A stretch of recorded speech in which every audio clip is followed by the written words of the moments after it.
Welcome to संस्कार online study. आज class 10th के संस्कृत लेके आए मॉडल सेट। टोटल इसमें कितना होगा आपका क्वेश्चन 50 और इम्पोर्टेंट हर वीडियो में कहना पड़ रहा है, इम्पोर्टेंट है। इतना याद रखना, इस चैनल पे जितना भी सब्जेक्ट पढ़ाएं, क्लास 8 हो चाहे 10th हो चाहे 12th हो, कोई भी सब्जेक्ट हो किसी भी क्लास का, इम्पोर्टेंट होगा। और इस चैनल के माध्यम से ऑब्जेक्टिव में आप ज़्यादा से ज़्यादा स्कोर कर सकते हैं। आपका मैथ भी स्टार्ट होगा, चैप्टर बाय चैप्टर इस चैनल पे पढ़ाएंगे। और ज़्यादा से ज़्यादा पढ़िए। आपका मात्र 60 दिन ही बचा हुआ है। अगर 60 दिन ये अधिक से अधिक आप पढ़ाई करते हैं तो आप बहुत स्कोर कर सकते हैं। आग लगा देना है बिहार बोर्ड में। रियल में आग नहीं लगा देना है, इतना मार्क्स लाना है कि आपका पूरा समाज आपको पहचाने। आपका ये स्कोर आपका नहीं है, आपका पूरा परिवार, आपका समाज का नाम होगा। और अधिक से अधिक स्कोर लाना है, अधिक से अधिक पढ़ना है। सक्सेस इज लाइफ, सफलता ही जीवन है। ये लाइन हमेशा याद रखना है, सक्सेस इज लाइफ। आप सफल होंगे, लोग पहचानेंगे, नहीं होंगे कोई बात नहीं। थर्ड हो जाइए, सेकंड हो जाइए, कोई पूछताछ नहीं। यही अच्छा स्कोर करते हैं तो आपका नाम, समाज में नाम और आपके परिवार का नाम। तो इस वीडियो को इतना शेयर कीजिए कि अदर स्टूडेंट तक पहुंच सके, क्योंकि मात्र 60 दिन ही बचा हुआ है एग्ज़ाम, लगभग 60 दिन। ज़्यादा से ज़्यादा शेयर करना है और बिहार बोर्ड में अधिक से अधिक स्कोर करना है, चाहे कुछ भी हो जाए। तो चलिए स्टार्ट करते हैं इसका ऑब्जेक्टिव। क्वेश्चन नंबर 1 है, रूप की रक्षा किससे होती है? रूप की रक्षा किससे होती है? तो इसका राइट आंसर हो जाएगा वृत्ति से, ऑप्शन नंबर डी। रूप की रक्षा किससे होती है? वृत्ति से, ऑप्शन नंबर डी इसका राइट आंसर होगा। नेक्स्ट क्वेश्चन देखते हैं। क्वेश्चन नंबर 2 है, सत्य का मुख किस पात्र से ढका हुआ रहता है? सत्य का मुख किस पात्र से ढका हुआ रहता है? तो इसका राइट आंसर हो जाएगा हिरेन पात्रेन, ऑप्शन नंबर ए इसका राइट आंसर हो जाएगा हिरेन पात्रेन। नेक्स्ट क्वेश्चन देखते हैं। क्वेश्चन नंबर 3 है, वेदो हेमंत पुरुषम महांतम विधेता नाय मंत्र किस उपाधि से लिया गया है? किस उपाधि से लिया गया है? तो इसका राइट आंसर हो जाएगा ऑप्शन नंबर बी, श्वेता श्वेत्रो परिषद से, ऑप्शन नंबर बी इसका राइट आंसर होगा। क्वेश्चन नंबर 4 है, मंदाकिनी वर्णन पाठ में किस नदी का वर्णन किया गया है? अगर संस्कृत में कहानी पढ़े होंगे तो उसमें मालूम होगा, मंदाकिनी वर्णन एक पाठ है आपके संस्कृत बुक में, उसमें किस नदी का वर्णन किया गया है? इसका राइट आंसर हो जाएगा ऑप्शन नंबर ए, गंगा नदी का वर्णन किया गया है। क्वेश्चन नंबर 5 है, पाटल पुष्पों की पुतली का रचना के आधार पर पटना का कौन सा नाम है? रचना के आधार पर पटना का कौन सा नाम है जो प्राचीन नाम था? उसका राइट आंसर हो जाएगा पाटलिपुत्र, ऑप्शन नंबर सी इसका राइट आंसर हो जाएगा पाटलिपुत्र नाम था। क्वेश्चन नंबर 6 है, दामोदर गुप्त ने किस काव्य की रचना की थी? दामोदर गुप्त ने किस काव्य की रचना की थी? तो इसका राइट आंसर हो जाएगा कुटनी मत, ऑप्शन नंबर डी इसका राइट आंसर हो जाएगा कुटनी मत। ये सब क्वेश्चन आपके बोर्ड एग्जाम में बहुत ही कई बार पूछा भी गया है, तो इसको आप ज्यादा से ज्यादा वीडियो को देखकर क्वेश्चन याद कर ले। क्वेश्चन नंबर 7 है, पाटलिपुत्र पटना के किस नाम से प्रसिद्ध हुआ? पाटलिपुत्र पटना के किस नाम से प्रसिद्ध हुआ? तो इसका राइट आंसर हो जाएगा मध्यकाल में, ऑप्शन नंबर सी इसका राइट आंसर हो जाएगा मध्यकाल में। पाटलिपुत्र पटना के नाम से कब से प्रसिद्ध हुआ? तो इसका राइट हो जाएगा मध्यकाल, ऑप्शन नंबर सी इसका राइट आंसर होगा। क्वेश्चन नंबर 8 है, वीरेश्वर कौन था? ये भी आपके कहानी से लिया गया है, संस्कृत बुक में है। वीरेश्वर कौन था? तो इसका राइट आंसर होगा ऑप्शन नंबर बी, मिथिला का मंत्री। वीरेश्वर कौन था? मिथिला का मंत्री। क्वेश्चन नंबर 9 है आपके सामने, मेगास्थनीज पटना किसके समय आया था? मेगास्थनीज जो व्यक्ति था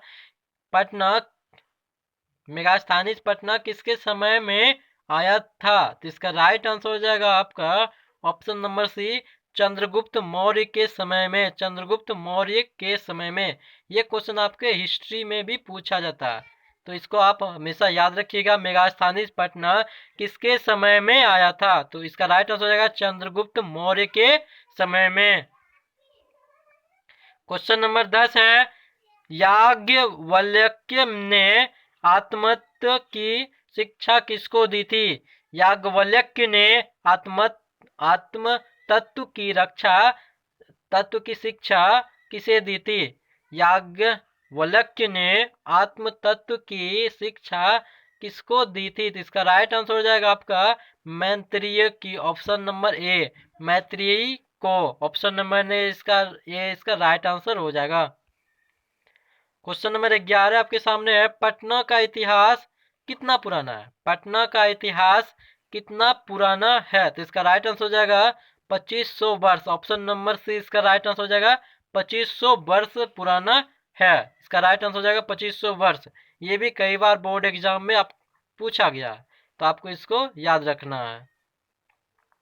नेक्स्ट क्वेश्चन है, क्वेश्चन नंबर 12 है, गंगा देवी का समय क्या है? गंगा देवी का समय क्या है? गंगा देवी का समय क्या है? तो इसका राइट आंसर हो जाएगा 14वीं सदी। इसका राइट आंसर हो जाएगा ऑप्शन नंबर ए, 14वीं सदी। क्वेश्चन नंबर 13 है, आधुनिक काल की संस्कृति कवित्री कौन है? आधुनिक काल की संस्कृति कवित्री कौन है? ये भी आपके बोर्ड एग्जाम के लिए बहुत ही इंपॉर्टेंट है, आप इन्हें ज्यादा से ज्यादा याद रखें। आधुनिक काल की सांस्कृतिक कवित्री कौन है? तो इसका राइट आंसर हो जाएगा option number A, Tirumalamba. Option number हो जाएगा तिरुमलंबा, ऑप्शन इसका राइट आंसर हो जाएगा। क्वेश्चन नंबर 14 है, किसके गीत देवता भी गाते हैं? किसके गीत देवता भी गाते हैं? तो इसका राइट आंसर हो जाएगा ऑप्शन नंबर ए, भारतवर्ष के गीत। भारतवर्ष के गीत देव लोग में भी देवता लोग गाते हैं, क्योंकि यहाँ की सांस्कृतिक सभ्यता बहुत ही अच्छा है। तो भारतवर्ष के गीत कौन गाते हैं? देवता लोग भी गुणगान करते हैं भारतवर्ष के। क्वेश्चन नंबर 15 है, प्राचीन संस्कृति की पहचान किससे होती थी? प्राचीन संस्कृति की पहचान किससे होती थी? इसका राइट आंसर हो जाएगा संस्कारों से। प्राचीन समय में संस्कृति की पहचान किससे होती थी? संस्कारों से। ऑप्शन नंबर बी इसका राइट आंसर होगा। क्वेश्चन नंबर 16 है, सीमांतोन्नयन किस प्रकार का संस्कार है? आपको ये मालूम होगा कि टोटल संस्कार कितना होता है? 16। ये याद रखिएगा, ये भी इम्पोर्टेंट है।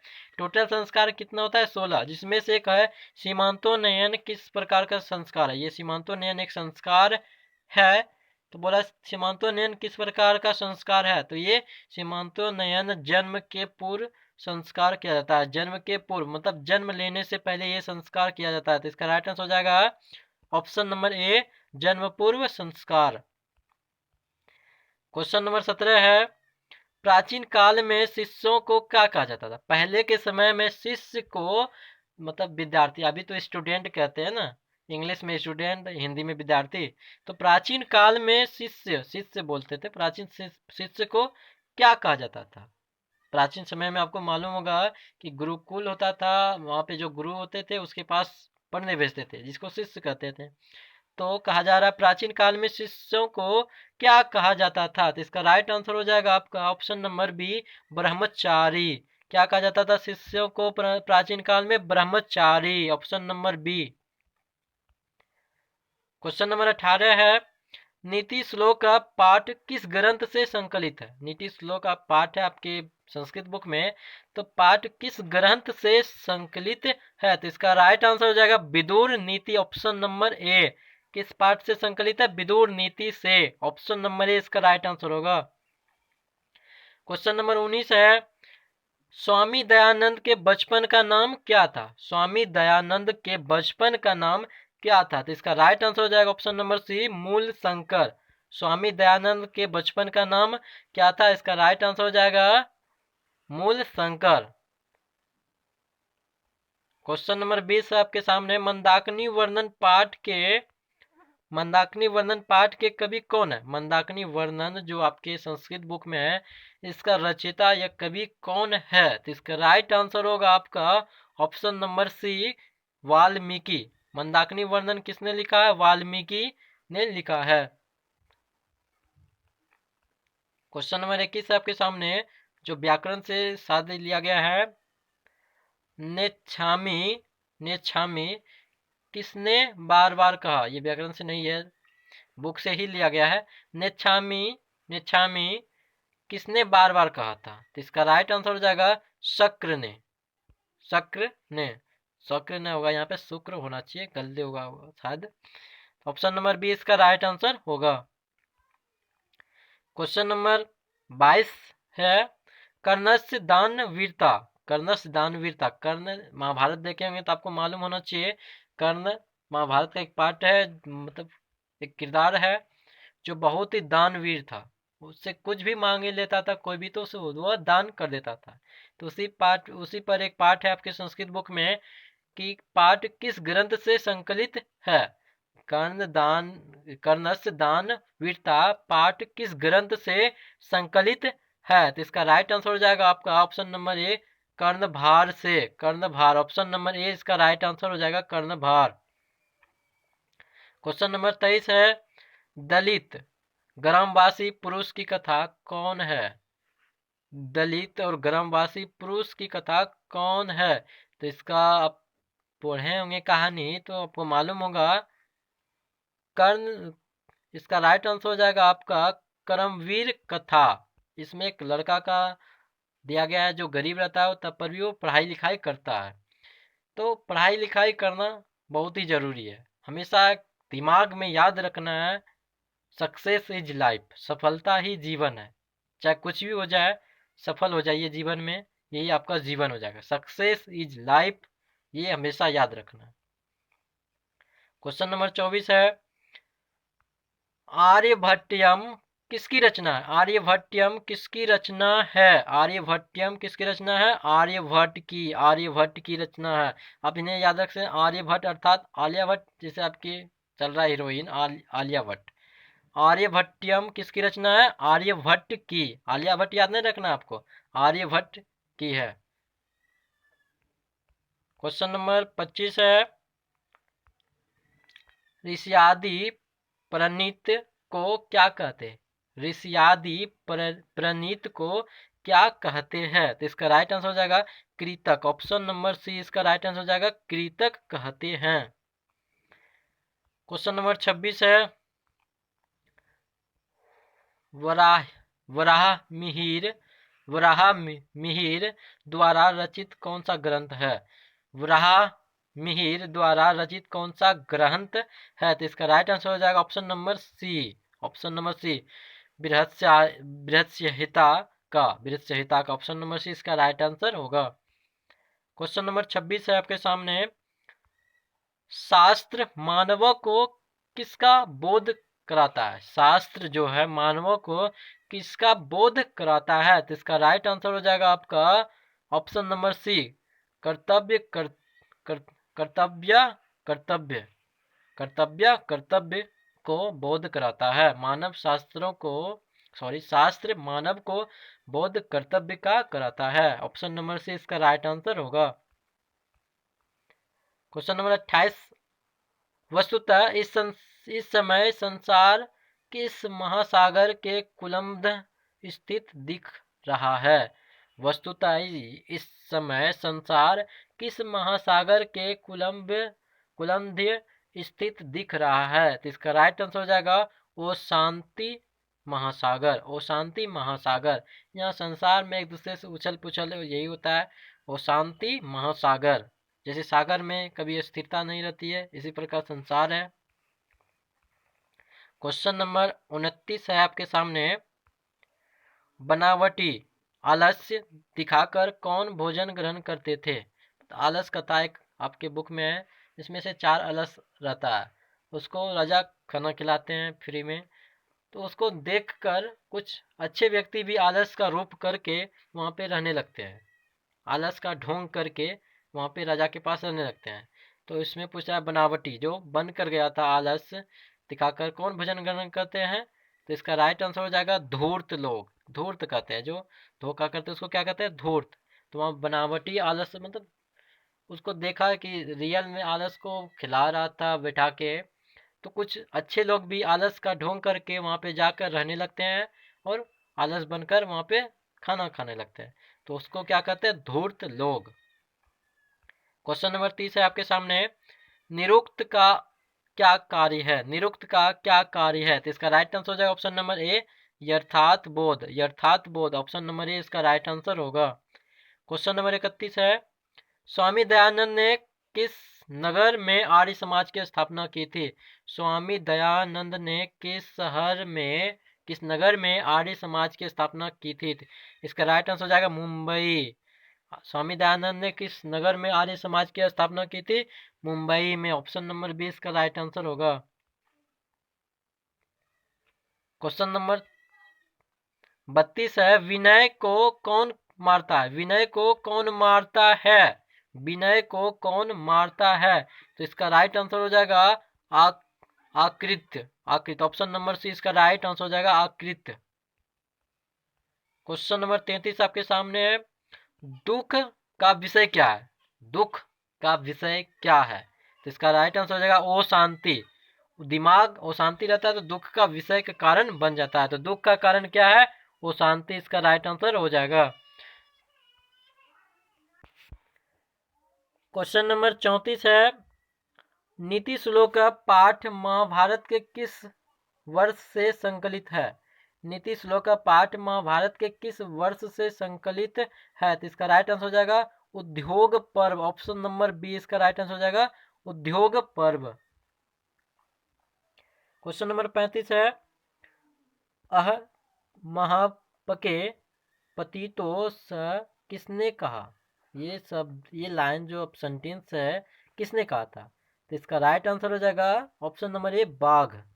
व्याघ्रपति कथा सुने होंगे तो उसमें ये सेंटेंस बाघ के द्वारा कहा गया था। क्वेश्चन नंबर 36,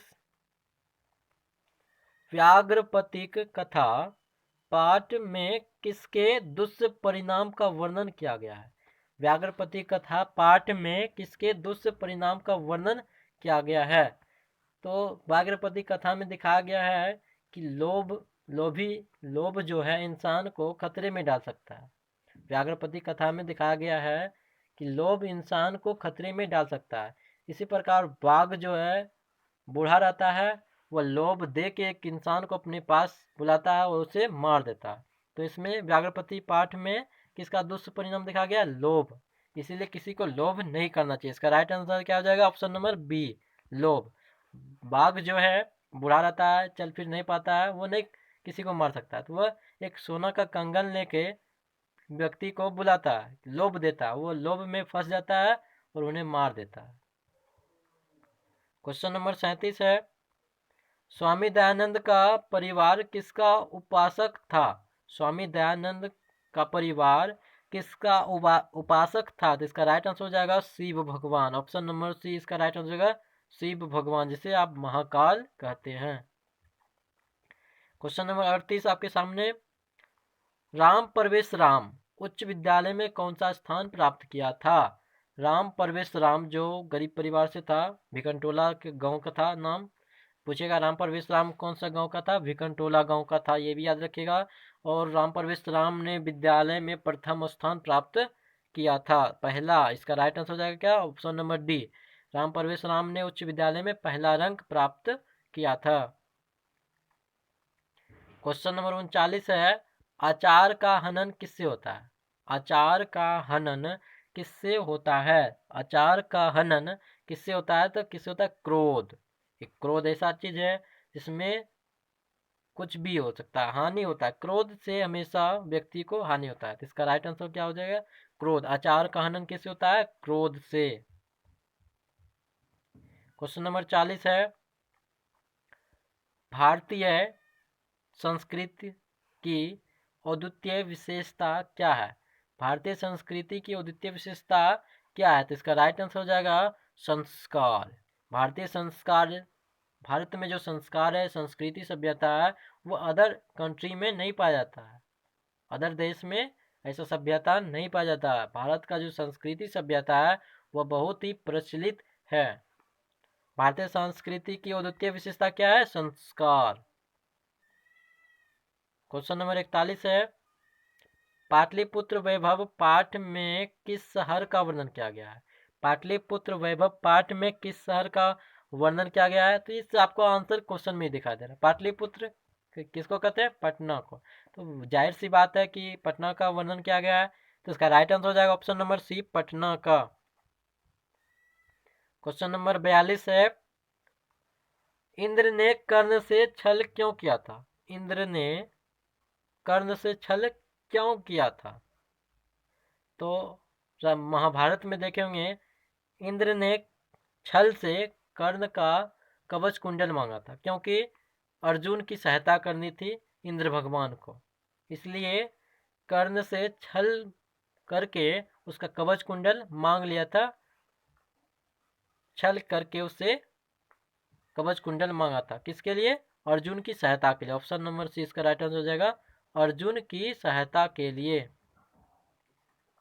क्वेश्चन नंबर 43 है आपके सामने, कर्णभार रूपक के रचनाकार कौन है? कर्णभार रूपक के रचनाकार कौन है? तो इसका राइट आंसर हो जाएगा ऑप्शन नंबर डी, महाकवि भास। महाकवि भास, ऑप्शन नंबर डी इसका राइट आंसर होगा। क्वेश्चन नंबर 44 है, अराज किसे कहा गया है? अराज, ओ राज किसे कहा गया है? तो इसका राइट आंसर हो जाएगा कर्ण को। कर्ण जो बहुत ही दानवीर था। क्वेश्चन नंबर 45, अपने और पराये की गणना कौन करता है? अपने और पराये की गणना कौन करता है? तो इसका राइट आंसर हो जाएगा संकुचित हृदय वाला। संकुचित हृदय वाला, ऑप्शन नंबर बी इसका राइट आंसर हो जाएगा, संकुचित हृदय वाला। क्वेश्चन नंबर 46 है, निर्मलम का संधि विच्छेद क्या होगा? व्याकरण संस्कृत में भी पूछेगा, हिंदी में भी पूछा जाता है, तो आप व्याकरण, संधि विच्छेद ये सब ध्यान में रखें। निर्मलम का संधि विच्छेद क्या होगा? तो इसका राइट आंसर हो जाएगा नी जोड़ मलम, ऑप्शन नंबर ए, नी जोड़ मलम, इसका राइट आंसर हो जाएगा ऑप्शन नंबर ए। क्वेश्चन नंबर 47 है, पुसन जोड़ अपाविरिनु की संधि क्या होगी? इसमें उल्टा पूछा गया कि संधि विच्छेद दिया होगा, उसको जोड़ेंगे तो क्या होगा? तो इसका राइट आंसर हो जाएगा ऑप्शन नंबर बी, पुसुना पा विरिनु, ऑप्शन नंबर बी इसका राइट आंसर होगा। क्वेश्चन नंबर 48 है, महाजोड़ इस का संधि क्या होगा? संधि विच्छेद भी पूछ सकता है, और संधि विच्छेद दिया होगा उसको जोड़ के संधि बनाना है तो ये भी पूछा सकता है। महाजोड़ इस से क्या बनेगा? Mahesh, option number B, Mahesh बनेगा। क्वेश्चन नंबर 49, जंतो निहितो में कौन सा संधि है? जंतो निहितो में कौन सा संधि है? तो इसका राइट आंसर हो जाएगा ऑप्शन नंबर सी, विसर्ग। और इस वीडियो का अंतिम क्वेश्चन, 50वां क्वेश्चन है, अंतिम क्वेश्चन, अर्थाभावे का विग्रह क्या होगा? अर्थाभावे का विग्रह क्या होगा? आप समास पढ़ेंगे, समास विग्रह, उससे पूछा जा रहा है अर्थाभावे का विग्रह क्या होगा? तो इसका राइट आंसर हो जाएगा ऑप्शन नंबर ए, अर्थस्य अभावे, अर्थस्य अभावे। आज इसका मॉडल सेट जो था, टोटल 50 क्वेश्चन किए, जिसमें से कुछ क्वेश्चन डिफिकल्ट भी था। आप इस वीडियो को 2-4 बार देखिए ताकि याद हो जाए, और कमेंट में अवश्य बताएं 50 में से कितना क्वेश्चन का आंसर आपको पहले से मालूम था, और कमेंट में ये भी बताएं वीडियो का क्वेश्चन कैसा लगा आपको। ये जब जितना भी क्वेश्चन है ये आपको बोर्ड एग्जाम में देखने को मिल सकता है, और इस वीडियो को ज़्यादा से ज़्यादा शेयर करें ताकि इस चैनल पे और अदर स्टूडेंट इससे जुड़ सके, और चैनल पे नए हैं तो सब्सक्राइब अवश्य करें।